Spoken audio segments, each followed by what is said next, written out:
நாம் கடந்த கிழமை பின்ச கொண்டாடினோம் இல்லையா?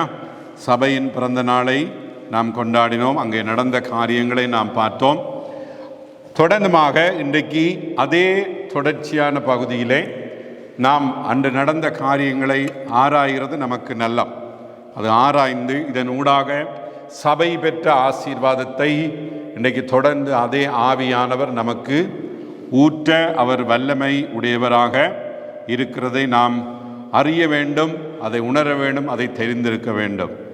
அது மாத்திரமல்ல, அதை நாம் எப்பவும் பெற்றுக்கொள்ள ஒரு ஆசை உள்ளவர்களாக இருக்க வேண்டும். நாம் யாரு என்ற கேள்விக்கு இப்போ நாம் ஒவ்வொரு முறை சபை கூடும்போது ஞாயிற்றுக்கிழமை வருகிறோம், ஆராதிக்கிறோம், போகிறோம். இது வேறு மதங்களில் இருக்கிறவர்கள் தங்களுடைய ஆலயங்களுக்கு நம்பிக்கைகளுக்கு போயிட்டு வருகிறது போல நாம் போயிட்டு வருகிறதில்லை. என்ன வித்தியாசம் என்று சொன்னால், நீங்கள் அதை எல்லாரும் உணர்ந்திருக்க வேண்டும். நாம் ஆவிக்குரியவர்கள் பரிசுத்த ஆவியானவர் ஜீவனுள்ள தேவனாக இருக்கிறபடியால் அந்த ஆவியானவர் தன்னுடைய ஜனம் கூடின வேளையிலே பெந்தெக்கோஸ்தே நாளிலே எதை செய்தாரோ அதை இன்றைக்கும் தேவன் தன்னுடைய மக்களுக்கு, தன்னை விசுவாசிக்கிற ஜனங்களுக்கு செய்ய வல்லவராயிருக்கிறார். அதிலே ஒரு முக்கியமான காரியம், தேவன் பரிசுத்த ஆவியை தன்னுடைய சபை மேல் ஊற்றுகிறது. அல்லேலூயா. நாம் சாதாரணமாக ஒரு பாரம்பரிய சபையைப் போல வந்து கூடி ஆராதித்தோம் போனோமாய் அப்படியானவர்கள் நாம் அல்ல. இதை நீங்கள் தெரிந்திருக்க வேண்டும். நான் ஆவியை பெற்றவன், நான் ஆவியை பெற்றவள். நான் ஜெபிக்கிற வேளையில், நான் துதிக்கிற வேளையில், நான் வாசிக்கிற வேளையில் என்னோடு எனக்குள்ளே இருக்கிற ஒரு கடவுளுடைய பிள்ளையாய் நான் இருக்கிறேன். தேவன் என்னோடு ஒவ்வொரு கணப்பொழுதிலையும் அவர் என்ன செய்கிறார்? கூட இருக்கிறார், என்னை நிரப்புகிறார், என்னை நடத்துகிறார். இதுதான் கிறிஸ்தவர்கள், இதுதான் ஆவிக்குரியவர்கள். இதைத்தான் பெந்தெக்கோஸ்தே நாளிலே நாங்கள் பார்க்கிறோம். அப்போ நாமும் அப்படி இருக்க வேண்டும், அப்படித்தான் இருக்க வேண்டும். ஞாயிறு வந்துட்டு திங்கள் தொடக்கம் அடுத்த சனி மட்டும் தேவனை தேடாமல் இருந்தால் பரிசுத்த ஆவியால் நாம் நிரப்பப்படுவோமா? அவரை தேடாமல் இருந்தால் நாம் நிரப்பப்பட மாட்டோம். இன்றைக்கு நாம் கடந்த கிழமை முதல் பகுதியை தியானித்தோம். இன்றைய நாளிலே முதலாவது பிரசங்கம். யாருடைய பிரசங்கம்? என்னுடையதல்ல, பேதுருவின் பிரசங்கம். பேதுருவின் பிரசங்கத்திலே முதல் பகுதி இன்றைக்கு நாங்கள் பார்க்க போகிறோம். யாருடைய பிரசங்கம்? பேதுருவினுடைய பிரசங்கத்திலே முதல் பகுதியை நாங்கள் பார்க்க போகிறோம். அல்லேலூயா. அவர் எப்படி பிரசங்கம் பண்ணினார்? என்ன அர்த்தத்தோடு பிரசங்கம் பண்ணினார்? அவர் பிரசங்கம் பண்ணின போது நடந்தது என்ன? இந்த பிரசங்கத்தால் ஜனங்கள் என்னத்தை பெற்றுக்கொண்டார்கள் என்பதை நாம் ஆராய வேண்டியவர்களாக இருக்கிறோம். சரியா? 14வது வசனத்திலே நீங்கள் பார்க்கிறீர்கள், பேதுரு என்ன செய்கிறார்? பெந்தெக்கோஸ்திலே காரியம் நடக்கிறது. 14வது வசனத்திலிருந்து அவருடைய பிரசங்கம் தொடங்குகிறது. அப்பொழுது பேதுரு 11 கூட நின்று அவர்களை நோக்கி என்ன செய்கிறாரு? உரத்த சத்தமாய், யூதர்களே, எருசலேமில் வாசம் பண்ணுகிற ஜனங்களே, நீங்கள் எல்லாரும் அறிந்து கொள்வீர்களாக என் வார்த்தைகளுக்கு செவி கொடுங்கள். ஆமென். நீங்கள் எல்லாரும் அறிய வேண்டும், என் வார்த்தைக்கு செவி கொடுக்க வேண்டும். இன்றைக்கும் அதைத்தான் தேவன் நம்மிடம் எதிர்பார்க்கிறது. நீங்கள் அறிய வேண்டிய காரியம் நிறைய இருக்கு. அதற்கு என்ன செய்ய வேண்டும்? வார்த்தையை தான் கேட்கணும், வார்த்தையை வாசிக்கணும், வார்த்தையை கேட்கணும். கேட்காமல் விட்டால், கற்றுக்கொள்ளாமல் விட்டால் அறியாவிட்டால் பரிசுத்த ஆவியால் நாம் ஊற்றப்பட முடியாது, நிரப்பப்பட முடியாது. நீங்கள் நினைக்கிறபடி இவர்கள் வெறி கொண்டவர்கள் அல்ல. இப்பொழுது விடிந்து 3ஆம் மணி வேளையாயிருக்கிறதே. தீர்க்கதரிசியாகிய யோவேலினால் உரைக்கப்பட்டபடியே இது நடந்தேறுகிறது என்று நாங்கள் வாசிக்கிறோம்.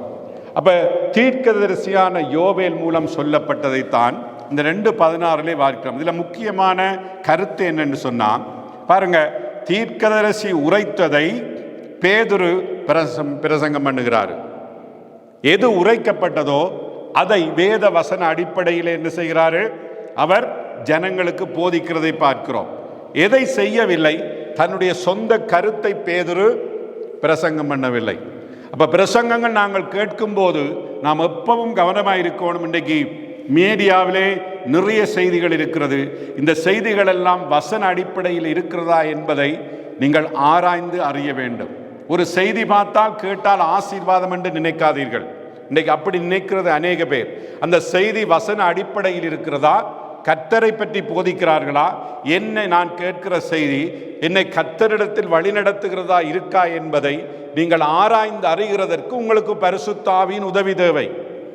அந்த பரிசுத்த ஆவி உங்களுக்கு உதவுகிறதற்கு நீங்கள் சபையிலே ஒழுங்கான கீழ்ப்படுதலோடு இருக்க வேண்டும், இல்லையா? சபையிலே கற்றுத்தருகிறபடி அந்த பரிசுத்த ஆவியானவருக்கு நீங்கள் கீழ்ப்படியும் போது, நீங்கள் ஒரு செய்தியை கேட்கும் போது அது சரியானதா தவறானதா என்பதை அடையாளம் காண முடியும். அநேக செய்திகள் உன்னை காப்பேன், உன்னை விடுவிப்பேன்,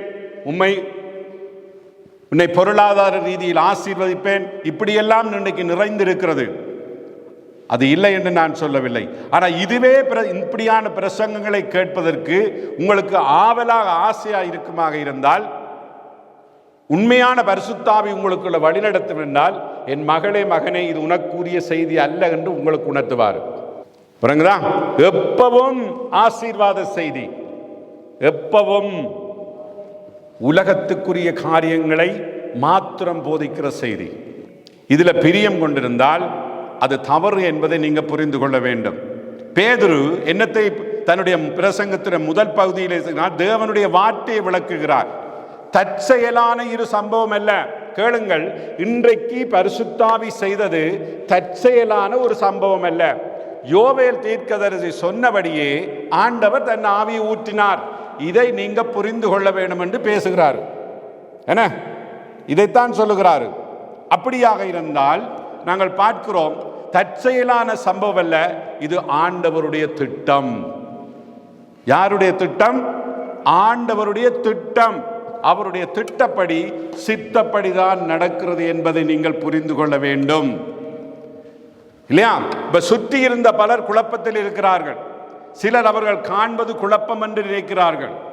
ஏன் குழப்பம் என்று நினைத்தபடியாத்தான் இங்க நடக்கிறது யாரோ விடிய காலத்தால குடிச்சிட்டு வந்து வெறியில நின்று செய்கிற மாதிரி சிலருக்கு படுகிறது. அதுக்கு தான் பேதுரு சொல்லுகிறார், காலமா 9 மணியா இருக்கிறே, யாரும் விடிய காலத்தால குடிச்சிட்டு வருவானா? என்ன, இதைத்தான் சொல்றாரு. என்ன, காலமே 9 மணியா இருக்கிறது.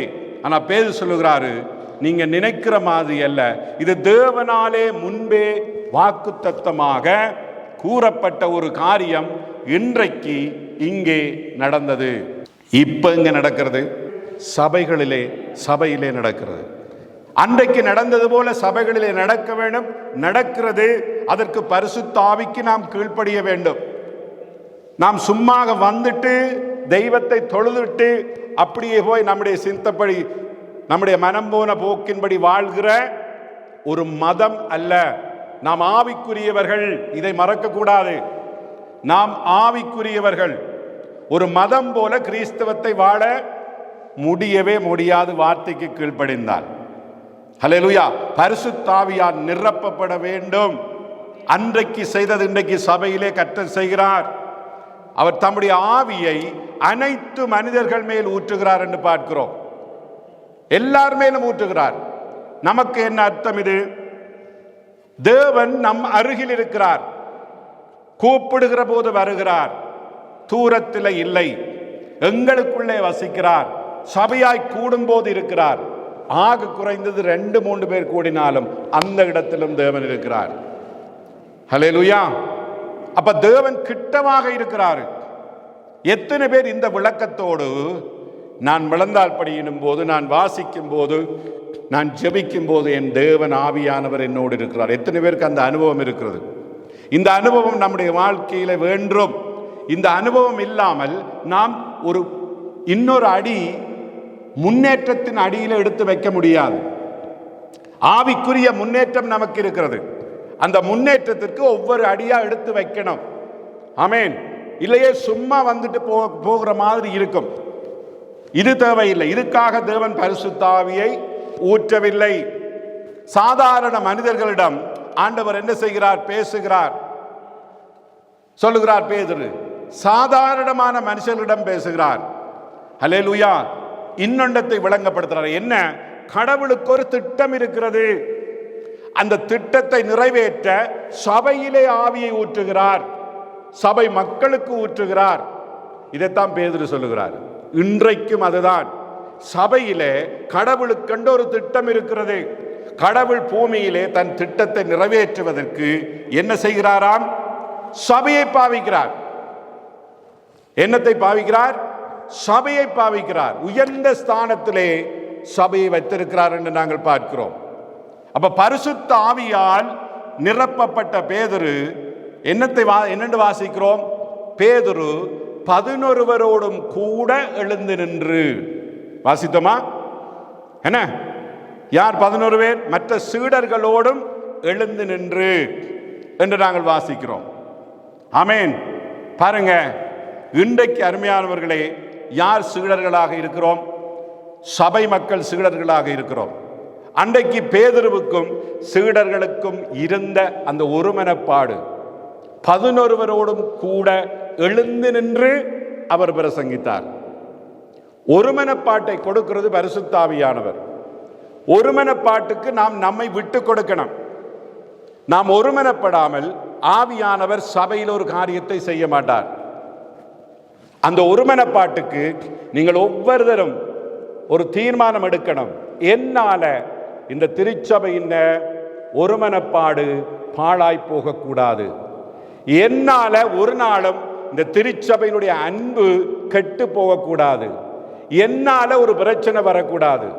என்னால ஒன்றுமே ஒரு தீமையான காரியம் சபை ஐக்கியத்துக்கு வரக்கூடாது என்று சபை மக்கள் தீர்மானம் எடுத்து ஒரு வாழ்வு வேணும். அப்படி இருந்தால்தான் நாம் என்ன செய்ய முடியும்? ஒருமனப்பட்டு எழுந்து நிற்க முடியும். இந்த ஒருமனப்பாடு மிக முக்கியம். இந்த ஒருமனப்பாட்டு தான் இன்றைக்கு சபைகளில் நிறைய பிரச்சனையை கொடுக்கிறது. அல்லேலூயா. இந்த ஒருமனப்பாட்டை நாம் வித்தியாசமான மனுஷர்களாக இருக்கும் போது இந்த ஒருமனப்பாட்டின் ஒரே பாதையிலே நம்மை நடத்துகிறவர் பரிசுத்த ஆவியானவர். இந்த வசனத்தை தான் ஒவ்வொரு ஞாயிறும் ஊழியக்காரன் உங்களுக்கு ஆராதனை முடிய ஆசீர்வதித்து ஜெபிக்கிற வசனம் என்ன? கர்த்தராகிய இயேசு கிறிஸ்துவினுடைய கிருபை, தேவனுடைய அன்பு, பரிசுத்த ஆவியின் ஐக்கியம் உங்களோடு இருப்பதாக. எந்த அளவுக்கு அது ஜெபிக்கிறோமோ அந்த அளவுக்கு பிசாசு ஐக்கியத்தை கெடுக்க ஏதாவது ஒன்றை போட்டுக் கொண்டிருப்பான். இவைகளை எல்லாம் வர வர ஜெபம் பண்ணி ஜெயம் கொண்டு நாம் ஒருமனப்பாட்டை காத்துக்கொள்வது மிக முக்கியம். பிசாசு இடம் கொடாமல் நாம் கடந்து செல்கிறவர்களாக இருக்க வேண்டும். சபையின் ஒருமனப்பாட்டை காத்துக்கொள்வதற்கு உங்களை தாழ்த்துங்கள், பொறுமையாயிருங்கள், மன்னியுங்கள். தாழ்மை மிக முக்கியம். நாம் சகோதரர்களை வெறுக்க முடியாது. அன்பு செய்தே ஆக வேண்டும். அன்பு செய்யாதவன் தன் சகோதரனை கொலைபாதகன் என்று வேதம் சொல்லுகிறது. அல்லேலூயா.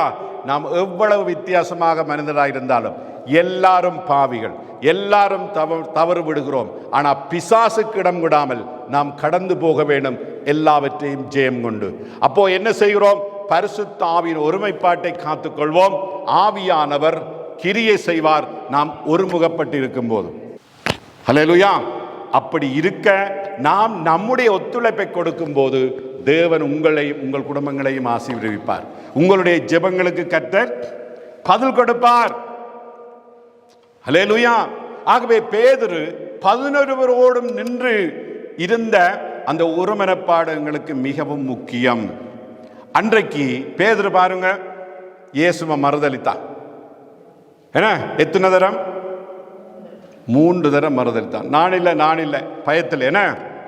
ஆனா இப்போ பரிசுத்த ஆவியினாலே பேதுரு நிரப்பப்பட்ட பிற்பாடு என்ன செய்கிறாரு? தைரியமாக எழுந்து நின்று பிரசங்கம் பண்ணுகிறாரு. இல்லையா? அப்ப பயத்தை பரிசுத்த ஆவியானவர் நீக்கினார். ஊழியம் செய்ய பயம், வழிநடத்த பயம், என்ன? எல்லாத்துக்கும் பயம். துதி எடுக்க பயம், ஜெபம் எடுக்க பயம். என்னத்துக்கு பயம் இல்லைன்னு தெரியல எனக்கு. எதுக்கெடுத்தாலும் நடுக்கம், எதுக்கெடுத்தாலும் டென்ஷன், எதுக்கெடுத்தாலும் பயம். பயத்தின் ஆவியா நாம் பெற்றிருக்கிறோம். பயத்தின் ஆவியா நமக்கு பெற்று ஆண்டவர் கொடுத்திருக்கிறார்? இல்லை. நாம் பயப்பட்டால் எங்களுக்குள்ள இருக்கிறது பரிசுத்தாவி அல்ல. இதை நீங்க புரிந்து கொள்ள வேண்டும். அல்லேலூயா. எங்களுக்குள்ள இருக்கிறது எப்படியான ஆவி? பலத்தின் ஆவி. பலத்தின் ஆவியை பெற்றவர்கள் பிசாசின் ஆவிக்கு கீழ்ப்படுகிற மாதிரி நம்முடைய வாழ்க்கை இருக்கலாமா? இல்லை. இதை நாம் ஆராய்ந்து பார்க்க வேண்டும். என்ன செய்ய வேண்டும்? இவைகளை திருத்திக் கொள்ள வேண்டும். பரிசுத்தாவியை நாம் என்ன கிட்ட வரணும், அவரை நெருங்கணும், ஜெபிக்கணும், அவருக்கு கீழ்ப்படியணும். குடும்பத்தில் 4-5 பேர் நெருங்கி ஒண்டா ஒரு வீட்டுக்களை வாழறது போல பரிசுத்தாவியோடு நெருக்கமாக ஒவ்வொரு நாளும் ஒவ்வொரு நிமிடமும் வாழ பார்க்கணும். அல்லேலூயா. அப்படி இருந்து நாம் நடக்கும்போது என்ன நடக்கிறது? பயத்தின் ஆவி பேதுருவுக்கு போனது போல நம்மை விட்டு நீங்கி போகும். அவ்வளவு பேருக்கு எழுந்து நின்று அவர் பிரசங்கம் பண்ணினார். அவருடைய பிரசங்கத்தில் எத்தனை பேர் மனம் திரும்பினார்கள்? 3000 பேர் மனம் திரும்பினார்கள். அப்ப பரிசுத்தாவி உம்மீது வரும்போது நீங்கள் வல்லமையை பெறுவீர்கள் என்று அப்போஸ்தலர் 1:8 வாசிக்கிறோமா இல்லையா? இன்றைக்கு அந்த பரிசுத்தாவி, அன்று கொடுக்கப்பட்ட பரிசுத்தாவி இன்றைக்கு நமக்குள்ளே இருக்கிறார். ஆனா அன்று பரிசுத்தாவி என்ன செய்தார்? பெற்றவர்கள் ஊடாக தன் கிரியைகளை நடப்பித்தார். இன்றைக்கு அந்த பரிசுத்தாவி என்னத்தை காணவில்லை? அந்த ஆவியை பெற்றவர்கள் போல காண முடியவில்லை. ஏனென்றால் ஆவியை பெற்றவர்கள் அந்த ஆவியினாலே கிரியையை நடப்பிக்கவில்லை. ஆவியை பெற்றவர்கள் பரிசுத்தாவியினால் கிரியை நடப்பிக்கும் போதுதான் ஆவிக்குள்ளவர்களாய் இருப்பார்கள். பரிசுத்தாவியை பெற்றவர்கள் சும்மா இருந்தால் கிரியையிலே வெளிப்படாட்டில் அதிலே ஒன்று பிரயோஜனம் இல்லை. கொஞ்சம் யோசிச்சு பாருங்க. இந்த பரிசுத்தாவியை நான் என்ன செய்கிறேன்? வெளியில கண்ணுக்கு தெரியா பார்க்கறது எது பார்க்கிறோம்? ஞாயிற்றுக்கிழமை வந்து போறது தான் காண்கிறோம். அதை விட பரிசுத்தாவியை, நீ பெற்ற பரிசுத்தாவியை வைத்து அன்றைக்கு இவர்கள் செய்தது போல உன் தேவனுக்கு நீ என்ன செய்கிறாய், நான் என்ன செய்கிறேன் என்று நாம் கேட்க வேண்டும். ஏன் எனக்கு பரிசுத்தாவி கொடுக்கப்பட்டிருக்கிறார்? ஒவ்வொரு ஞாயிறும் வந்து இப்படியே கேட்டு போவதற்கா? இல்லை. அதுல பிரயோஜனம் இல்லை. நீங்க எவ்வளவுதான் கேட்டாலும் கேட்கிற ஒரு 2 காரியங்களை நீங்க நடைமுறைப்படுத்தும் போதுதான் அந்த ஆவியினுடைய தன்மையையும் கிரியைகளையும் காண முடியும். கேட்டு பாருங்க உங்களை. நான் பெற்ற பரிசுத்தாவியை வைத்து தேவனுக்கு என்ன செய்கிறேன்? அந்த பரிசுத்தாவியை வைத்து அவர்கள் என்ன செய்தார்கள்? கடை போடவில்லை, பிசினஸ் செய்யவில்லை. தங்களுக்காக என்ன செய்தார்கள்? தேவன் கொடுத்த பரிசுத்தாவியை தேவனுக்கென்றே பாவித்தார்கள். இல்லையா? பேதுரு பெற்றுக்கொண்ட பரிசுத்தாவியை என்ன செய்கிறார்? அன்றைக்கு எழுந்து நின்று பிரசங்கிக்கிறார். கடவுள் கொடுத்த பரிசுத்தாவியை கடவுளுக்கென்று நாம் பாவிக்க வேண்டும், நமக்கென்று அல்ல. கடவுளுக்கென்று பாவிக்கும் போது பரிசுத்தாவியானவர் என்ன செய்கிறார்? எங்களையும் ஆசீர்வதிக்கிறார். அப்ப பரிசுத்தாவி எங்களுடைய நிலைமை எப்படி இருக்கிறது? கடவுளுக்கென்றும் பாவிப்பதில்லை, எங்களுக்கென்றும் பாவிப்பதில்லை. எங்களுக்கென்று பரிசுத்தாவியை பாவித்தால் அது சுயநலம். எப்போ தேவனுக்கென்று பாவிக்கிறோமோ அன்றைக்கு தேவர் எங்களுடைய காரியங்களை செய்கிறார். அப்ப பரிசுத்தாவியை பெற்றவர்களே மாற்றமோ ஒன்றும் இல்லாமல் இருக்கிறதற்கு காரணம் என்ன? பெற்றவர்கள் பெறாத மாதிரி இருக்கிறோம், பாவிக்காமல் இருக்கிறோம். பேதுருவை போல பாவிக்க வேண்டும். இன்றைக்கு அன்று நிறைவேறின அந்த பலம் இன்றைக்கு சபைகளிலே கொடுக்கப்படுகிறது. நம்மேல் அது நிறைவேற வேண்டும் என்று தேவன் சித்தம் கொண்டிருக்கிறார். ஆவியை பெற்றவர்கள் சும்மா இருக்கக்கூடாது. ஏதாவது ஒரு காரியத்தை கடவுளுக்காக செய்து கொண்டிருக்கணும். இதுக்குத்தான் பரிசுத்தாவி. கடவுளுக்கென்று செய்து பாருங்க. உன்னுடைய சொந்த தேவைக்கு நீ ஜெபிக்க வேண்டிய அவசியம் இல்லை. ஹல்லேலூயா. இறுதி காலங்களிலே 17வது வசனம், கடைசி நாட்களில் மாம்சமான எல்லார் மேலும். கவனியுங்கள், இந்த 2 வசனத்தை பாருங்க. எல்லா மனிதர் மேலும் ஊற்றுகிறார். சிலர் மட்டுமல்ல, ராஜாக்கள் மாத்திரமல்ல, ஆசாரியர்கள் மாத்திரமல்ல, நம்முடைய பிள்ளைகள் மேல், ஆண் பெண் எல்லா இளைஞர்கள் மேல், முதியவர்கள் மேல். இது ஒரு புரட்சிகரமான உண்மை. என் ஆவி எல்லார் மேலும் ஊற்றப்படும். அந்த காலத்திலே நாங்கள் வாழ்ந்து கொண்டிருக்கிறோம். தேவன் தனது ஆவியை நம்மேல் உன்மேல் ஊற்ற முடியும். நாம் விசுவாசிக்க வேண்டும். விசுவாசிக்கிறோம், நல்ல காரியம், தேவனுக்கு சோஸ்திரம். ஆனால் விசுவாசிகள் கிரியை இல்லாமல் இருப்பதுதான் கவலைக்குரிய காரியம். ஒரு பக்கத்தில் சந்தோஷம், ஒரு பக்கத்தில் கவலை. என்ன? ஐயோ உங்களுடைய விசுவாசத்துக்கு சோஸ்திரம், ஐயோ உங்களுடைய விசுவாசத்துக்கு சோஸ்திரம் இல்லை. ஏன்? கிரியை காணல. விசுவாசிக்கிறோம், பரிசுத்தாவி பரிசுத்தாவி, ஆனால் எங்கேப்பா நடவடிக்கைகள் காணவில்லை. இதுதான் பிரச்சனை. கிரியை இல்லாத விசுவாசம் செத்தது. அப்ப உங்களுக்கு என்ன விசுவாசம் இருக்கு? என்ன விசுவாசம்? எத்தனை பேருக்கு செத்த விசுவாசம், எத்தனை பேருக்கு உயிருள்ள விசுவாசம்? பேதுரு புஸ்தகத்தை போய் வாய்த்து பாருங்க. ஜீவனுள்ள நம்பிக்கை பற்றி பேசுகிறாரு. பிள்ளைகள், பரிசுத்தாவியை பெற்றுக்கொண்டவர்கள் ஏதாவது ஒரு காரியத்தை அந்த பரிசுத்தாவியை கொண்டு தேவனுக்கு நீ செய்யவில்லை என்றால் உன் விசுவாசம் செத்தது என்பதை நீ அறியணும். என்ன செய்கிறேன் என்றதை யோசிங்க. ஞாபகம் வரும்போது ஒரு காரியத்தை சொல்ல விரும்புகிறேன். ஞாயிற்றுக்கிழமையில நீங்க பிரசங்கம் கேட்கும் போது பக்கத்தில் இருக்கிறவருக்கு அல்ல, பின்னாலும் முன்னாலும் இருக்கிறவருக்கு அல்ல, எனக்கண்டு எடுத்துக்கொள்ளுங்கள். உங்களுடைய எண்ணம் எல்லாம் மற்றவருக்கு, முன்னுக்கு இருக்கிறவருக்கு, பின்னுக்கு இருக்கிறவருக்கு இப்படின்னு யோசிச்சு கொண்டு எனக்கண்டு எடுங்கள். புரிகிறதா? எனக்கண்டு எடுங்கள் உங்களுடைய செய்தியை. ஆமேன். பாருங்க, இந்த ஆவியானவர் ஊற்றுகிறார்.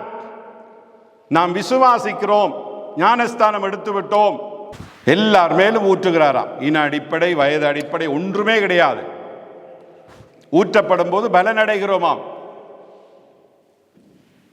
1:8 ரோமர் 5:5 தேவ அன்பை ஆவியானவர் ஊற்றுகிறார் என்று வாசிக்கிறோம். இப்ப எது தெரிகிறது வெளியில? பரிசுத்தாவியை பெற்றவர்கள், பரிசுத்தாவியானவர் தேவ அன்பை என்ன செய்கிறார்? கொடுக்கிறார், தருகிறார் என்று சொல்லவில்லை, ஊற்றுகிறார். ஏன் ஊற்றுகிறார் என்று கிடக்கு. இப்ப பரிசுத்தாவியானவர் அன்பை ஊற்றினா சபையில அன்பு குறையுமா? குடும்பத்திலே அன்பு குறையுமா? இப்ப கொடுத்தார், தருகிறார் என்றால் விட்டுடலாம். ஆனா ஊற்றுகிறார் என்றால் அளவில்லாமல் ஊற்றிக்கொண்டே இருக்கிறார். சில வேளை நான் யோசிக்கிறது, இப்படி ஊற்றுகிறபடியே தான் அன்பு குறைஞ்சுட்டு போதும். லெக்காஷ போல இருக்கு. கன்னடத்தை ஓட்ட ஒளியின் போன்று இருக்கேன்னு. அங்கே தோட்டத்துக்கு தண்ணி அடிக்கல, பைப்பு, பழைய பைப்பு கரை பிடிச்சு போனா சில வேளை இடையில ஒழுகும். என்ன? அது எங்கேயோ ஒழுகிறது. அது ஒழுகிறபடியா ஊற்றும் போது என்ன செய்கிறது? நிரம்ப முடியவில்லை. பாத்திரம் நிரம்பி வழிகிறது என்று சொன்னாலும் சங்கீதம் 23 அது எங்கேயோ ஒழுகிக் கொண்டு இருக்கிறது. கடைசி நாட்களில் நான் என் ஆவியை சகல மாம்சத்தின் மேல் ஊற்றுவேன். இதன் அர்த்தம் என்ன? தொடங்கிவிட்டது பரிசுத்த ஆவியின் காலம். பரிசுத்தாவின் யுகத்துக்குள்ளே நீங்களும் நானும் வாழ்ந்து கொண்டிருக்கிறோம். எந்த யுகத்திலே? பரிசுத்த ஆவியின் யுகத்துக்குள்ளே வாழ்ந்து கொண்டிருக்கிறோம். ஆமென். ஆவி எல்லாருக்கும் கொடுக்கப்பட்ட காலம் இது. எல்லாருக்கும் ஊற்றப்பட்ட காலம் இது. ஆமென். எதற்காக ஆவி ஊற்றப்படுகிறது? தேவனுக்கு ஊழியம் செய்வதற்காக. சபையில ஊழியம் செய்யவில்லையா? பரிசுத்தாவி உங்களுக்குள்ள இல்லைன்னு தான் சொல்லணும். பரிசுத்தாவியை நீங்க துக்கப்படுத்துகிறேன்னு தான் சொல்லணும். பரிசுத்தாவியை நீங்க பாவிக்கவில்லைன்னு தான் சொல்லணும். பேதுருவை போல, சீடர்களை போல இன்றைக்கு சீடர்களா இருக்கிற நாம் என்ன செய்ய வேண்டும்? தேவனுக்கு சேவை செய்ய வேண்டும். தேவனுக்கு ஏதாவது ஒரு வழியிலே சேவை செய்யவில்லை என்று சொன்னால் உங்களுக்குள்ளே அந்த பரிசுத்தாவி என்ன செய்கிறார் என்பதை நீங்கள் சிந்தித்து பார்க்க வேண்டும். ஆவி சேவைக்கான வல்லமையை கொடுக்கிறார். தீர்க்க தரிசனம், தரிசனங்கள், கனவுகள், ஊழிய வரங்கள், தாளந்துகள் எல்லாவற்றையும் பரிசுத்தாவியானவர் கொடுக்கிறார். எதுக்கு கொடுக்கிறார்? அவருக்கு சேவை செய்ய கொடுக்கிறார். எதுக்கு கொடுக்கிறார்? அவருக்கு சேவை செய்யத்தான் கொடுக்கிறார். அருமையானவர்களே, அப்போஸ்தலர் செய்கைகளிலே தெளிவாக நாங்கள் பார்க்கிறோம். தேவன் எல்லாரையும் பயன்படுத்துகிறாரு, எல்லாரையும் பயன்படுத்துகிறார். அதுக்காகத்தான் வாசிக்கிறோம், எல்லார் மேலும் ஆவி ஊற்றப்படுகிறது. யார் விசுவாசித்து மனம் திரும்பி ஞானஸ்தானம் எடுத்து கடவுளின் பிள்ளையாய் வாழ விரும்புகிறானோ, அவருக்கு கீழ்ப்படுகிறானோ, எல்லார் மேலும் கர்த்தர் ஊற்றுகிறார். காரணம் எதுக்கு ஊற்றுகிறார்? சேவைக்கு ஊற்றுகிறார். யாருக்கு சேவை செய்ய? ஆண்டவருக்கு சேவை செய்யறதுக்கு ஊற்றுகிறார். தேவனுக்கு சேவை செய்கிறவர்களை சந்ததி சந்ததியாய் காக்கிற கடவுளாய் இருக்கிறார். அல்லேலூயா. பரிசுத்த ஆவி எங்களுடைய கெட்டித்தனங்களையும் எங்களுடைய வல்லமைகளையும் எங்களுக்கு இருக்கிற டேலண்டை காட்டுவதற்காக பரிசுத்த ஆவி கொடுக்கப்படவில்லை. ஊழியம் செய்கிறவர்கள் கவனமாக உண்டை கேளுங்கள். உங்களுக்கு பரிசுத்த ஆவியானவர் நீங்க இருக்கிற சபையிலே ஊழியக்காரன் மூலம் ஒரு ஊழிய அழைப்பை கொடுத்துட்டால் நீங்க என்ன நினைக்க கூடாது? நீங்க முன்னுக்கு வந்து நின்று உங்களுடைய கெட்டித்தனத்தை உங்களுடைய டேலண்டை காட்டுகிறதற்காக முன்னுக்கு வந்து நிற்க கூடாது. அதற்காய் சபையில ஊழியம் செய்யக்கூடாது. அல்லது ஊழியம் செய்யும் போது இன்னொரு சகோதரியோட சகோதரோட ஒப்பிட்டு ஊழியம் செய்யக்கூடாது. எந்த காரியத்தையும், அதான் வேதத்தில் வாசி, நீங்கள் செய்கிற எல்லாவற்றையும் அன்போடு செய்யுங்கள். அப்ப நாம் எப்படி இருக்க வேண்டும்? அவருக்குள்ளே அவருக்குள்ளாக நாம் சரியான முறையிலே என்னை பயன்படுத்துகிறவராயும் நான் பெற்றுக்கொண்ட ஆவியை என் பெருமை கண்டில்ல தேவனுக்கு பயன்படுத்துகிறவராய் நான் இருக்க வேண்டும். ஹல்லேலூயா. சிந்தித்து பாருங்க, என்னுடைய பரிசுத்தாவியை நான் எதற்கு பாவிக்கிறேன்?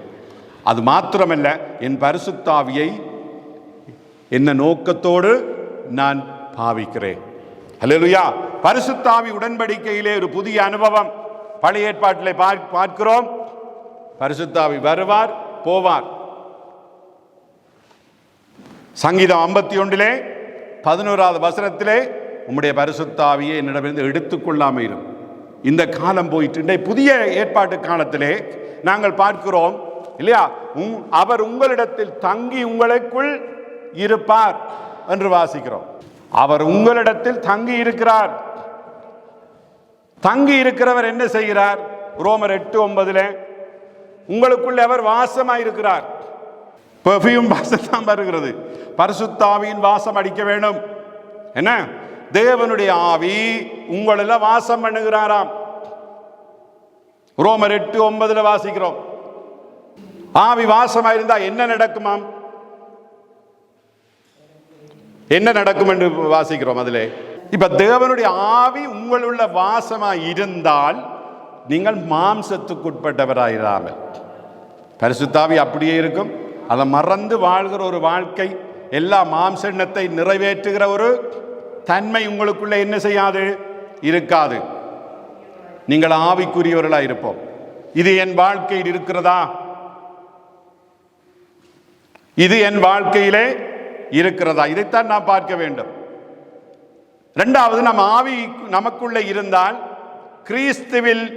கிறிஸ்துவோடு நம்மை இணைப்பார். 1 கொரிந்தியர் 12:13 அவர் சொல்லுகிறாரு, சபையில் இருக்கிற எல்லாரும் ஞானஸ்தானம் பெற்றிருக்கிறோம். ஞானஸ்தானம் பெற்ற எல்லாரையும் பரிசுத்த ஆவியானவர் இணைக்கிறார்.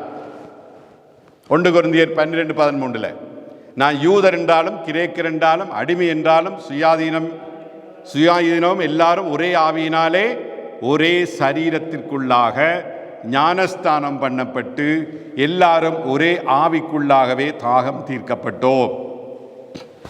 என்ன? யாராவது பிசாசின் ஆவிக்குள்ள ஞானஸ்தானம் பெற்றவர்கள்? பேயின் ஆவிக்குள்ள ஞானஸ்தானம் பெற்றவர்கள்? பரிசுத்த ஆவிக்குள்ளாகத்தான் ஞானஸ்தானம் பெற்றிருக்கிறோம். என்ன? ஒரே ஆவியானவர் எங்களை இணைத்து நடத்துகிறார். உனக்குள்ள பரிசுத்த ஆவி இருந்தால் ஒற்றுமையா இருப்போம், இணைக்கப்படுவோம், நேசிப்போம், எதையும் தாங்குவோம், எதையும் சகிப்போம். அதான் 1 கொரிந்தியர் நாங்கள் வாசித்த வசனம். மூன்றாவது, நம்மை முத்திரையிடுகிறார். பரிசுத்த ஆவி எங்களுக்குள்ள இருந்தால் நம்மை முத்திரையிடுகிறாராம். எபேசியர் 1:13 படி நீங்களும் உங்கள் இரட்சிப்பின் சுவிசேஷமாகிய சத்திய வசனத்தை கேட்டு விசுவாசிகளான போது. எப்படி விசுவாசிகளாகிறோம்? சத்திய வசனத்தை கேட்டு. என்ன?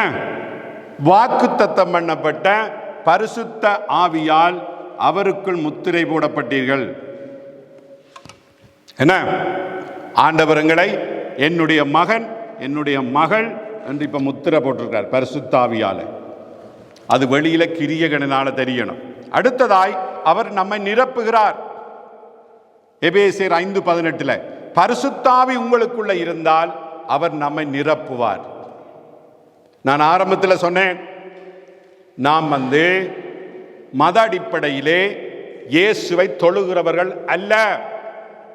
ஒவ்வொரு முறையும் நிரப்பப்படுகிறவர்கள் கடவுளாலே.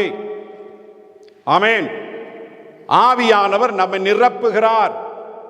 இது பெந்தெக்கோஸ்தே நாளில் நடந்தது. இன்றைக்கு இயேசுவினுடைய 2வது வருகை மட்டும் தொடர்ந்து கொண்டே இருக்கும். நிரப்பப்படுங்கள் பரிசுத்த ஆவியினாலே. ஆமென். எபேசியர் 5:18 துன்மார்க்கத்திற்கு ஏதுவான மதுபான வெறி கொள்ளாமல் ஆவியினால் நிறைந்து, பரிசுத்த ஆவியினாலே நிறைந்து. 18வது வசனத்திலிருந்து நீங்கள் வீட்டை போய் வாசித்து பாருங்கள். அங்கே என்ன இருக்கிறது? பாட வேண்டும், துதிக்க வேண்டும், வாசிக்க வேண்டும், அப்படிதான் இருக்கிறது. நிரப்புகிறார் என்ற என்ன அர்த்தம்? பலப்படுத்துகிறார், ஜெபிக்க உதவி செய்கிறார், பிரசன்னத்தான் நிரப்புகிறார், ஆவியினால் ஆசீர்வதிக்கிறார், எங்களுடைய தாகத்தை தீர்க்கிறார், ஆத்தும தாகத்தை தீர்க்கிறார். இல்லையா? எல்லாவற்றுக்கும் மேலாக உங்களுக்கு தந்த பரிசுத்த ஆவியானவர் பிதாவோடு இயேசுவோடு உங்களுக்கு இருக்கிற உறவிலே நீங்க நெருங்கி இருக்க உங்களுக்கு உதவி செய்கிறார். ஆமென். அதுதான் மிக முக்கியமான காரியம். கிறிஸ்தவம் ஒரு உறவு. இந்த உறவை நெருக்கி வைத்திருவதற்கு பரிசுத்த ஆவியானவர் உதவி செய்கிறார். இந்த உறவு ஆதாம் ஏவாளினால் பிரிந்து போனது, இயேசுவால் ஒப்புரவாக்கப்படுகிறது. ஒப்புரவாக்கப்பட்ட உறவு அது நிலைத்திருக்க வேண்டும் என்பதற்காக பழைய ஏற்பாட்டில் காலத்தில் இல்லாத பரிசுத்த ஆவியானவரை தேவன் உங்களுக்கு கொடுத்திருக்கிறார். அப்ப நீங்க எதுக்கு பாவிக்க வேணும்? தெய்வீக ரீதியான காரியங்களுக்கு பாவிக்க வேணும். அதுல முதல் இருக்க வேண்டியது, நீங்க எப்பவும் ஆண்டவரோட நல்ல உறவில் இருக்கிறதற்கு பாவிக்க வேண்டும். ஹல்லேலூயா. அப்ப பெந்தெக்கோஸ்தே நாள் தேவனுடையான உறவை மாற்றிய நாள். பரிசுத்த ஆவியால் நாங்கள் பலவீனர்கள், நாங்கள் பாவிகள், நாங்கள் தவறு செய்கிறவர்கள். ஆகவே பரிசுத்த ஆவியானவரை கொடுத்து தேவன் அந்த ஆவி மூலம் வார்த்தையை வைத்து எங்களுக்கு போதித்து கொண்டே இருப்பார். இல்லையா? இதுக்கு ஒரு கால வரையறை இருக்கிறது. ஆவி ஆனவர் முதலிலே ஊற்றப்பட்டார், கர்த்தரின் நாள் வரை என்று நாங்கள் வாசிக்கிறோம். 19வது வசனத்திலே அல்லாமலும் உயர வானத்திலே அற்புதங்களையும் தாழ பூமியிலே இரத்தம் அக்கினி புகைக்காடாகிய அதிசயங்களையும் காட்டுவேன். கர்த்தருடைய பெரிதும் பிரகாசமான நாள் வரும் முன்னே சூரியன் இருளாகவும் சந்திரன் இரத்தமாகவும் மாறும். இந்த வசனம் நடந்ததா பெந்தெக்கோஸ்தே நாளில? 2 தீர்க்க தரிசனம் யோவேல் கொடுத்தாரு. இந்த 2 தீர்க்க தரிசனத்தில் பெந்தெக்கோஸ்தே நாளில் நடந்தது நிறைவேறியது. எல்லார் மேலும் ஆவியை ஊற்றினார். இந்த 19வது வசனம் இயேசுவின் வருகையிலே நடக்க போகிற தீர்க்க தரிசனம். இது இன்னும் நிறைவேறவில்லை. உயர வானத்திலே அற்புதங்களையும் தாழ பூமியிலே இரத்தம் அக்கினி புகைக்காடாகிய அதிசயங்களையும் காட்டுவேன். கர்த்தருடைய பெரிதும் பிரகாசமான நாள் வரும் முன்னே சூரியன் இருளாகவும் சந்திரன் இரத்தமாகவும் மாறும். 2 நிலைகள். என்ன? தொடக்கம் பெந்தெக்கோஸ்தே நாள், முடிவு கர்த்தரின் நியாய தீர்ப்பு. கவனமாக கேளுங்கள். பெந்தெக்கோஸ்தே நாளிலே தேவன் தொடக்கி வைத்தார். கர்த்தரின் நாளிலே, நியாய தீர்ப்பு நாளிலே முடித்து வைப்பார். நியாய தீர்ப்பு நாளிலே முடித்து வைக்கும் போதுதான் இந்த 19வது வசனம் நிறைவேறும். அப்ப யோவேலுடைய தீர்க்க தரிசனம் முழுமையாக பெந்தெக்கோஸ்தே நாளில் நிறைவேறவில்லை. உங்களோட பைபிளை குறித்து வச்சிருங்க. இல்லையா? நிறைவேறவில்லை. ஆகவே சொல்லுகிறாரு, இன்றைக்கு கர்த்தருடைய நாமத்தை தொழுது கொள்ளுகிற அழைக்கிற எவனும் ரட்சிக்கப்படுவான். ரட்சிப்பு யாருக்கு? எல்லோருக்கும். கர்த்தருடைய நாமத்தை தொழுது கொள்ளுகிற எல்லாருக்கும் என்று நாங்கள் பார்க்கிறோம். அப்போ இன்றைக்கு என்னத்தை விளங்கிக் கொள்ள வேண்டும்? பேதுருவினுடைய வல்லமையின் இரகசியம் என்ன? அவர் வார்த்தையில் நிறைந்திருந்தார் இல்லையா? கொலோசியர் 3:16 நாங்கள் வாசிக்கிறோம். கொலோசியர் 3:16, கிறிஸ்துவின் வசனம் உங்களுக்குள்ளே சகல ஞானத்தோடும் பரிபூரணமாக வாசமாயிருப்பதாக. சும்மா வாசிச்சா கிறிஸ்துவின் வசனம் ஞானத்தோட பரிபூரணமாய் உங்களுக்குள்ள இருக்காது. கவனமாக கேளுங்கள். பைபிள் வசனம் எப்போ கிரியை செய்யும்? எப்போ பூரணமாய் இருக்க முடியும்? எப்போ பூரணப்படுத்தும்? கேட்கிற வசனப்படி நீங்க வாழ்ந்தால், செயற்படுத்தினாதான் அது ஞானத்தோடும் பூரணமாக வாசம் பண்ணும். இங்க பிரசங்கிக்கிறது உங்களுடைய வாழ்க்கையில நடைமுறையில் இல்லை என்று சொன்னா அதுக்குள்ள இருக்கிற ஞானம் உங்களுக்கு இருக்காது. பரிபூரணமாய் அந்த வசனம் உங்களுக்குள்ள கிரியை செய்யாது. புரிகிறதா? ஆவிக்குரியவர்கள் சிலர் ஆவிக்குரியவர்கள் போல இல்லாது இருக்கிறதற்கு காரணம் இதுதான். வாசிப்பார்கள் ஆனா ஞானம் இருக்காது. வாசிப்பார்கள், கேட்பார்கள், ஆனா பூரணப்பட மாட்டார்கள். பெந்தெக்கோஸ்தேல கொடுத்த பரிசுத்தாவியானவர் வல்லமையாய் கிரியை செய்ய வேண்டும் என்றால் நீ கேட்கிறபடி செய்கிறவனாய் இருக்கணும். அப்பதான் உனக்கு ஞானமும் பரிபூரணமாய் உன் வார்த்தை உனக்குள்ளே வாசமாய் இருக்கும். விளங்குறதா? அப்ப நான் வாசிக்கிறேன் என்று கூட நீங்க சந்தோஷப்பட முடியாது. வசனத்தை கேட்கிறேன் என்று கூட சந்தோஷப்பட முடியாது இல்லையா? அப்ப இது பரிபூரணமான ஞானமும் அதுக்கு இருக்கிற இரகசியமும் எல்லா விளக்கமும் எனக்கு இருக்க வேண்டும் என்றால் நீங்க தனிய வாசித்து அதை பெற்றுக்கொள்ள முடியாது. அதுக்குத்தான் பைபிள் ஸ்டடி இருக்கிறது சபையில். அதை விளங்கப்படுத்தி அதுக்கு இருக்கிற ஆழங்களை உங்களுக்கு வெளிப்படுத்துவதற்கு. கிறிஸ்தவனாய் இல்லாததற்கு காரணம், கிறிஸ்தவளாய் இல்லாததுக்கு காரணம் இதுதான். கடமைக்கென்று வாசிப்பு, கடமைக்கென்று கேட்கிறது, ஆனா கிரியைகள் இல்லை. இதனால இன்றைக்கு இந்த வசனம் சதுகிற ஞானம், கடவுளுடைய ஞானம் நமக்கு இல்லாமல் இருக்கிறது. ஹல்லேலூயா. அப்ப என்ன செய்யலாம்? இப்படியே இருப்போம். என்ன செய்யலாம்? இப்படியே இருப்போம். எப்படியே? இப்படியே வாசிப்போம், இப்படியே கேட்போம், ஞாயிற்றுக்கிழமை வருவோம், அப்படியே போவோம், இப்படியே இருப்போம், இப்படியே வருவோம், இப்படியே போவோம். ஞானமற்றவர்களாய் இல்லையா? பரிபூரண வாழ்க்கையில இல்லாதவர்களாய் அப்படியே இருப்போம். நாம் ஞானமும் பரிபூரணமும் சந்ததியாய் பெறுவதற்கு முதலாவது வசனத்தை சரியாய் விளங்கிக் கொள்ள வேண்டும், ஆழமாய் படிக்கணும், அதை கை கொள்ள வேண்டும் இல்லையா? ஹல்லேலூயா. வேதாகமத்தை பேதுரு மனப்பாடமாக அறிந்திருக்கிறார். அவர் ஆவியிலே நிறைந்தார். எப்படி நிறைந்தார்? எப்படி நிறைந்தார் ஆவியில? பேதுரு எதை எடுத்து சொன்னாரு? யோவேலின் தீர்க்க தரிசனத்தை. என்னத்தை பிரசங்கித்தார்?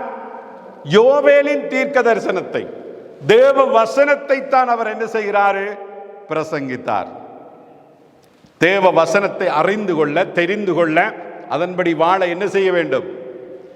எப்பவும் வசனத்துக்குள்ளதான் முழுகி கொண்டு கிடக்கணும். ஆமென். வசனத்தை நாம் விடக்கூடாது. பரிசுத்த ஆவியால் பேதுருவும் மற்ற 11 பேரும் நிரம்புவதற்கு காரணம் என்ன? இயேசுவோடையே கிடந்தார்கள், இயேசுவோடையே திரிந்தார்கள், இயேசுவுக்கே கீழ்ப்படிந்தார்கள், சத்தியத்தை கேட்டார்கள். இயேசு தனியே கொண்டே போதித்து போதித்து போதித்து போதித்து சீடர்களாக அவர்களை பலப்படுத்தினார். இதை கடவுள் தன் வார்த்தையை என்ன செய்கிறார்? இன்றைக்கு சபையாக்கி சபையில போதித்து போதித்து போதித்து பலப்படுத்துகிறார். ஆனா அன்றைக்கு 12 பேர் பலப்பட்டது போல இன்றைக்கு 2 பேர் சபையில பலப்படுகிறார்கள் இல்லை. கவலைக்குரிய விஷயம். அன்றைக்கு 12 பேர் பலப்பட்டார்கள், முழுமையாய் ஒப்புக் கொடுத்து அவருக்கு பின்பாக சீடர்களாக போனார்கள். இன்றைக்கு 40 பேர் 50 பேர் இருக்கிற சபையிலே 2 பேர் அவர்களைப் போல கீழ்ப்படுகிறார்களா என்பது ஒரு பெரிய கேள்விக்குறியாக இருக்கிறது. கவலைக்குரிய காரியம். ஹல்லேலூயா. அவர்கள் ஆவியினால் எப்படி ஏன் நிரப்பப்பட்டார்கள்? இயேசுவோடு இருந்து இயேசுவுக்கு கீழ்ப்படிந்து இயேசுவின் வார்த்தைகளை கேட்டபடியால் நிரப்பப்பட்டார்கள், பலப்படுத்தப்பட்டார்கள். ஆமென். வார்த்தையும் ஆவியும் நாங்கள் பார்க்கிறோம் என்ன செய்கிறது? ஒன்றுக்கொன்று பலப்படுத்துகிறது. வார்த்தை இல்லாமல் பரிசுத்த ஆவி இல்லை என்று பார்க்கிறோம். 2 விதமான விளைவுகள் அருமையானவர்களே, 2 விதமான விளைவுகள். ஆவியை பெற்றவன், வசனத்தை வாசிக்கிறவன் சோஸ்தரிப்பான், சந்தோஷமாயிருப்பான், ஆன்மீக வாழ்க்கையிலே கவனமாயிருப்பான். பிள்ளைகள், விடிந்தெழும்பினா மாலை மட்டும் 7 நாளும் ஓடுகிறோம். உன்னுடைய ஆன்மீகத்தில் நீ கவனமா இருக்கிறியா? எத்தனை பேர் உங்களுடைய ஆன்மீகத்தில் கவனமா இருக்கிறீர்கள்? குடும்பமாக இருக்கிறவர்கள் யோசித்து பாருங்க. ஒருவர் ரட்சிக்கப்பட்டு ஒருவர் ரட்சிக்கப்படாமல் இருக்கிறவர்கள், ரட்சிக்கப்படாதவர்களுடைய ஆன்மீகத்தில் எத்தனை பேர் கவனமாக இருக்கிறீர்கள்? அதற்கு என்ன செய்கிறீர்கள்? ஆன்மீகத்தை பற்றி யோசிப்பதற்கு மனுஷனுக்கு நேரமும் இல்லை, கரிசனையும் இல்லை, இல்லையா? ஆவி ஆத்துமா சரீரமாய் உண்டாக்கப்பட்டிருக்கிறோம். இன்று இரவு செத்துட்டா அவனுடைய ஆவி எங்க போகும் என்று சிந்திக்காதவன் மனுஷன் அல்ல, மிருகத்துக்குத்தான் ஒப்பிட வேண்டும். உன்னை உண்டாக்கின கடவுளிடம் திரும்ப உன் ஆவி போக வேண்டும், இல்லையே நரகத்துக்கு போகும் என்பதை நீங்கள் அறிய வேண்டும். புரிகிறதா? உன் மான்மீகம் மிக முக்கியம். நீ எதையும் கொண்டு போவதில்லை, ஓடி ஓடி உழைத்து ஒன்றையுமே கொண்டு போவதில்லை, உனக்கு தெரிந்த விஷயம். ஆனால் லாபமாயிருக்கிறது எது? உன்னுடைய ஆன்மா அதை காத்துக்கொள்ளுறது. அதை விட்டா எல்லாம் போச்சு. புரிகிறதா? எத்தனை பேர் உன் ஆன்மீகத்திலே கவனமாக இருக்கிறீர்கள்? காலமே எழும்பினா இரவு வந்து வீடு சேர மட்டும் ஓட்டம் ஓட்டம் ஓட்டம், அலுவல் அலுவல் அலுவல், அது இது என்று இன்றைக்கு யாரு அப்படி செய்ய வைக்கிறான்? பிசாசு, பேய். பிசாசு தான் அப்படி செய்ய வைக்கிறான். பேயின் ஆவிதான் அப்படி செய்ய வைக்கிறது. கடவுளிடம் வராமல், ஆன்மீகத்தை பற்றி யோசிக்காமல், உன்னை உண்டாக்கின தேவனை விட்டு உனக்கு நிறைய காரியங்களை தந்து பிடித்து இறுக்கி வைத்திருக்கிற பிசாசுக்கு கீழ்ப்படிய போறீங்களா? அல்லது பெந்தெக்கோஸ்தே நாளிலே தேவன் நம்மை விடுவிப்பதற்காக கொடுத்த பரிசுத்த ஆவியை, இயேசுவை விசுவாசித்து பெற்றுக்கொண்டு தப்ப போகிறீர்களா என்பதை நீங்கள் தான் தீர்மானிக்கணும். ஹல்லேலூயா. இது விளையாட்டான காரியம் அல்ல. வார்த்தையால் நிரம்பினால் ஆவிக்கு திறந்து கொடுக்க முடியும். பரிசுத்த வேதாகம வார்த்தைக்கு அதான் நீ நிரம்பினால் அதுக்கு இருக்கிற ஆவி உன்னை நிரப்பும். இதை புரிந்து கொள்ளுங்கள். யோவான் 6:63 அதுதான் சொல்லுகிறது. ஹல்லேலூயா. நீ வார்த்தையை நேசிக்காமல் வாழாம விட்டா பரிசுத்த ஆவியின் கிரியைகள் இல்லை. வேதாகமத்தை அறியணும், தினமும் வாசிக்கணும், மனதில் பதிய செய்யணும், ஆவியால் நிரம்ப விரும்பணும், ஆவலாய் இருக்கணும், தாகத்தோடு இருக்கணும். தாகமாய் இருப்பவர் மேல் என் ஆவியை ஊற்றுவேர் என்று சொன்னதை பார்க்கிறோம். ஹல்லேலூயா. வாசிக்கணும், ஜெபத்தில் நிலைத்திருக்க வேணும், தேவனுக்கு பிரியமாய் வாழ வேணும், பயன்படுவதற்கு தயாராக இருக்கணும். நாம் யாரை தேவன் பயன்படுத்தினார்? சாதாரணமான மனிதர்களை பயன்படுத்தினார், இல்லையா? ஹல்லேலூயா. அப்ப நாமும் யாரு? சாதாரணமான மனிதர்கள் தான். நாமும் சாதாரணமான மனிதர்கள். எங்களை பயன்படுத்த ஆவியை கர்த்தர் ஊற்றி இருக்கிறார். எத்தனை பேர் அந்த ஆவியை பெற்று தொடர்ந்தும் சும்மா இருக்க போறீர்களா? அல்லது அந்த ஆவியை தேவனுக்கென்று சேவை செய்ய பாவிக்க போகிறீர்களா?